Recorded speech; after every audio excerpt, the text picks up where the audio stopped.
Bonjour à tous et bienvenue dans ce nouveau journal sur 8 Mont-Blanc. Voici tout de suite les titres de ce jeudi 17 octobre. Ils sont accusés de vol en Réunion. Leur crime, avoir décroché des portraits d'Emmanuel Macron dans plusieurs mairies du pays du Mont-Blanc. 7 membres d'une association pour la défense de l'environnement comparaissaient aujourd'hui devant le tribunal de Bonneville. Elle s'apprête à faire un grand voyage. 2 œuvres d'un peintre de la Renaissance baroque napolitaine vont partir à Paris puis à Naples. Elles sont prêtées dans le cadre d'une exposition par le musée des Beaux-Arts de Chambéry. Mais avant de revenir sur ces titres, on l'a appris il y a quelques minutes, Éric Fournier est mis en examen.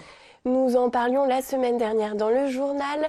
Le maire de Chamonix, entendu aujourd'hui au tribunal de Bonneville, a été mis en examen.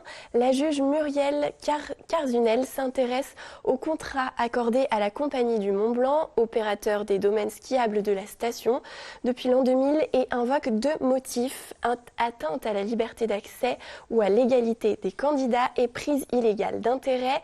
Éric Fournier a reconnu détenir à titre individuel 18 actions de la société et être propriétaire d'un terrain sur les alpages où la société exerce son activité.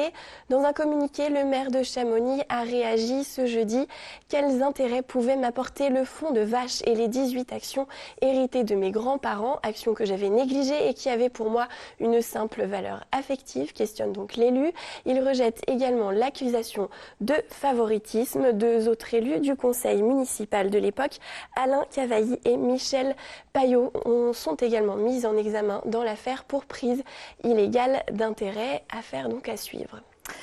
Tu l'as dit en titre, les décrocheurs de portraits devant la justice aujourd'hui. Leur procès avait été reporté en juin dernier. 7 membres de l'association Action non violente COP21 comparaissaient ce jeudi devant le tribunal de Bonneville. Ils sont accusés de vol en Réunion pour avoir décroché des portraits d'Emmanuel Macron. Des amendes avec sursis ont été requises par le procureur de la République. Le jugement sera connu le 5 décembre prochain.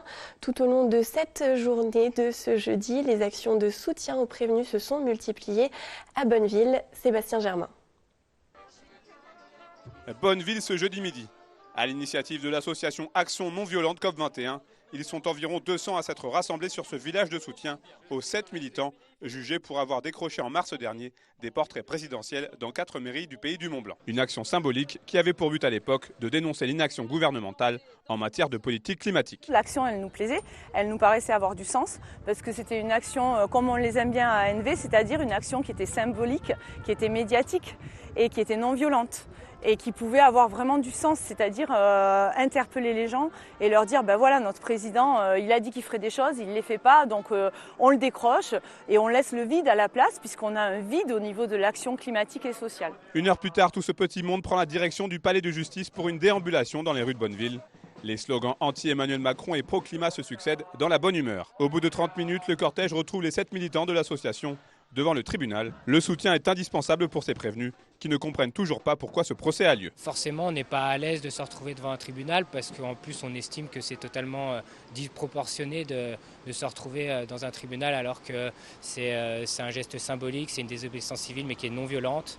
Donc voilà, après, oui, on n'est forcément pas à l'aise, on se demande un peu ce qu'on fait là, quoi. On a fait une action au mois de mars, on a été en procès, notre procès devait avoir lieu au mois de juin et a été reporté, donc maintenant ça fait 8 mois. Avec le nombre de procès qu'il y a en France, on est vraiment dans quelque chose de vraiment disproportionné par rapport à l'action qu'on a faite, quoi. Et parmi les témoins cités par la défense, 2 figures liées aux problématiques environnementales, Simon Métral et Sylvain Coutran. La sévérité a grandi. Nous avons fait pire que les décrocheurs ont fait. Il s'agit de désobéissance civique. Nous avons bloqué le tunnel, nous avons bloqué l'autoroute, nous avons bloqué le viaduc des Aigras. On n'a jamais été inquiété. On n'a pas de dialogue possible avec le gouvernement, notamment avec le ministère de l'Environnement, parce qu'il n'y a plus de ministère de l'Environnement, il ne faut pas se cacher, se masquer la face. Monsieur Macron ne répond pas présent dans toutes les doléances et tous les conseils que des scientifiques peuvent lui demander. L'audience débutée à 14h s'est achevée vers 16h ce jeudi après-midi. Les amendes requises par le procureur vont de 300 à 1000 € avec sursis. Comme prévu, le jugement a été mis en délibéré. Verdict le 5 décembre prochain. Dans l'actualité également, une nouvelle plainte déposée contre Nordal Lelandais. Cette plainte intervient dans l'affaire de la disparition d'un jeune homme retrouvé mort en 2015 en Savoie. Ce dernier avait passé la soirée dans une discothèque de Grésy-sur-Aix. L'enquête avait conclu en octobre 2017 à une chute accidentelle du jeune homme de 18 ans. Sa famille ne croyait pas à cette version des faits. Le 15 octobre dernier, elle a donc déposé une plainte contre X qui vise bien Nordal Lelandais.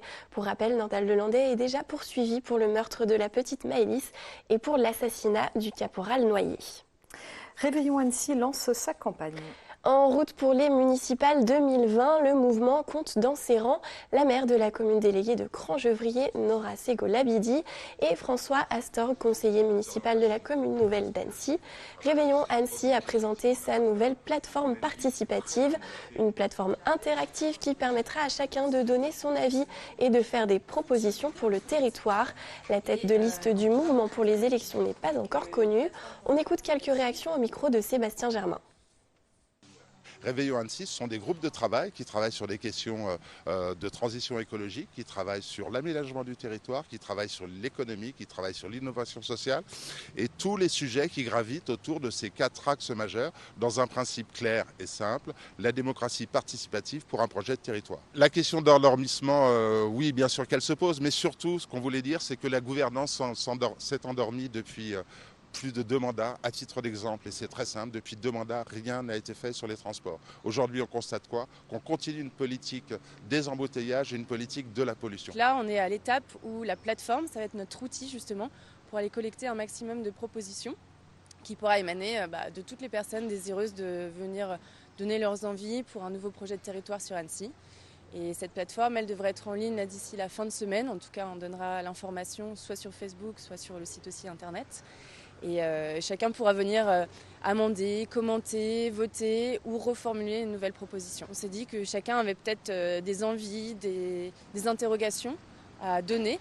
Et cette plateforme, c'est un moyen d'expression très simple. Et on aura aussi un volet terrain pour les personnes qui ne sont pas liées au digital ou pour qui c'est compliqué.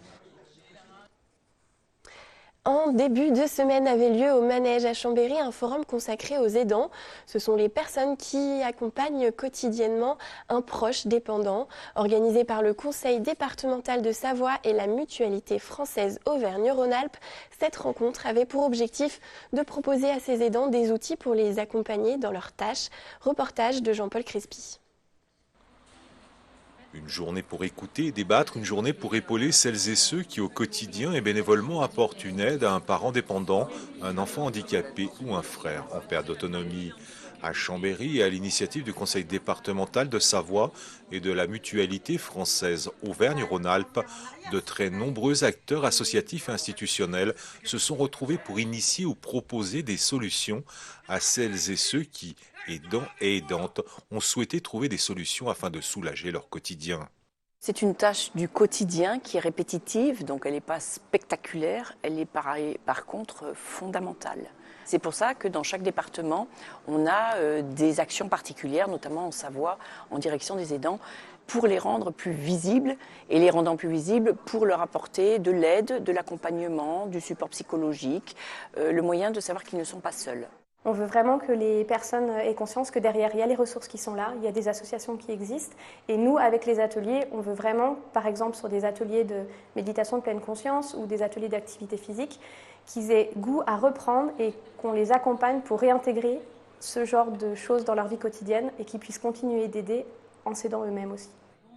En France, ils sont 11 millions d'aidants familiaux, soit un Français sur 6, accompagnant au quotidien un proche en situation de dépendance en raison de son âge, une maladie ou un handicap. Un geste de solidarité qui n'est pas sans conséquences sur leur propre quotidien au risque de perdre leur santé à s'occuper de celle de leurs proches. Il ne faut pas rester seul, il faut...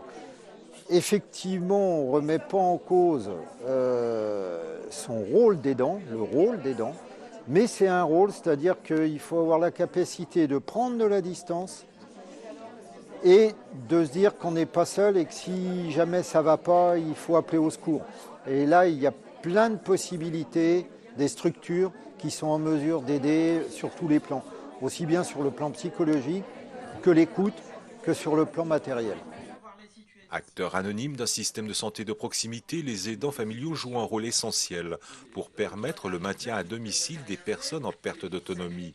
Demain, ils seront de plus en plus nombreux à devoir intégrer cette tâche au sein de leur vie familiale. Les travailleurs se déplacent autrement dans la vallée de l'Arve. Une étude menée dans le cadre du plan de protection de l'atmosphère de la vallée de l'Arve montre que les habitudes des salariés évoluent. Sur les 600 000 déplacements quotidiens effectués sur le territoire, 27% sont des déplacements domicile-travail. Dans la communauté de communes Cluses-Arve et Montagne, en 2019, la moitié des salariés se déplacent autrement qu'en voiture. 2 salariés sur 10 se déplacent en covoiturage, 16% à vélo. L'enquête a été menée auprès de 3000 salariés sur le territoire. Alors que la justice italienne vient d'autoriser un magnifique tableau de Léonard de Vinci à quitter le pays pour rejoindre Paris, où il sera exposé très prochainement, le musée des Beaux-Arts de Chambéry a quant à lui prêté 2 tableaux de Luca Giordano au Petit Palais pour une exposition qui lui est consacrée. Jean-Paul Crespi a rencontré ses œuvres d'art avant leur départ. Reportage. 2 chefs-d'œuvre du musée des Beaux-Arts réalisés par Luca Giordano vont quitter provisoirement les 6 messes de la collection permanente pour un voyage qui doit les conduire à Paris puis à Naples. Un prêt exceptionnel du musée pour enrichir pour la première fois en France une rétrospective consacrée au plus grand maître de la peinture napolitaine du XVIIe siècle. La mort de Caton et l'astronome sont de ce voyage. C'est très important le fait de prêter, c'est en partie une mission du musée, puisque les missions d'un musée, c'est de conserver les œuvres, bien sûr, mais d'en faire profiter le public. Alors on en fait profiter le public ici à Chambéry, évidemment, dans nos collections, mais c'est important aussi de faire rayonner notre collection en France et aussi à travers le monde, et ces prêts permettent de le faire. Et ça permet de rendre accessible tout simplement ce patrimoine, qui est un patrimoine public, à d'autres personnes qu'aux Chambériens et aux personnes qui passent par Chambéry. Donc c'est une manière de rendre accessible l'art, finalement, tout simplement, et ça fait partie de nos missions. Au musée, l'ensemble de la logistique est prête pour ce voyage car le périple d'une année ne doit pas endommager les toiles. Une habitude pour les personnels de l'établissement public qui anticipent principalement les chocs thermiques en mettant à disposition des caisses qui doivent réguler les phénomènes les plus redoutés par les conservateurs. C'est les variations de température et d'hydrométrie qui, eux, vont entraîner les dégradations. Donc ce qui est préférable, c'est un climat très stable et qui se situe aux alentours de 18-20 degrés et une hydrométrie vers les 40-50%. Il y a la part visible, il y a ce qu'on présente, mais il y a tout ce qui se passe autour, c'est-à-dire le travail de restauration, le travail effectivement de prêt, de faire rayonner ces tableaux ailleurs, le travail d'étude en fait de chercheurs pour avoir une meilleure connaissance sur ces œuvres. Donc c'est très important, en fait c'est le cœur de l'activité du musée, puisque le musée se définit avant tout par sa collection. Disciple de Ribera, Luca Giordano est le génie ténébriste.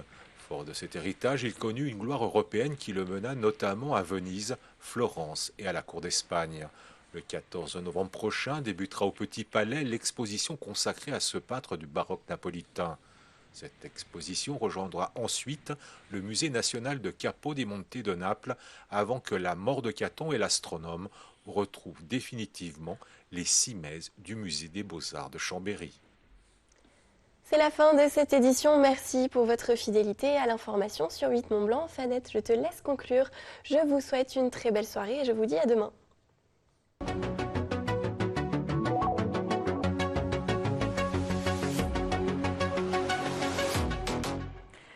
Si vous nous regardez en direct juste après la météo à 19h, La Passion au sommet, découvrez la passion de ces femmes et de ces hommes d'exception qui font les fromages de Savoie, agriculteurs, étudiants, maîtres fromagers ou encore affineurs. Demain, dans Accès Direct, nous vous donnons rendez-vous en direct depuis Albertville où se tient tout le week-end le Grand Bivouac. Pas mal d'émissions spéciales jusqu'à dimanche et donc dans Accès Direct dès 18h demain. Merci de votre fidélité. Merci à toute l'équipe. Passez une très belle soirée.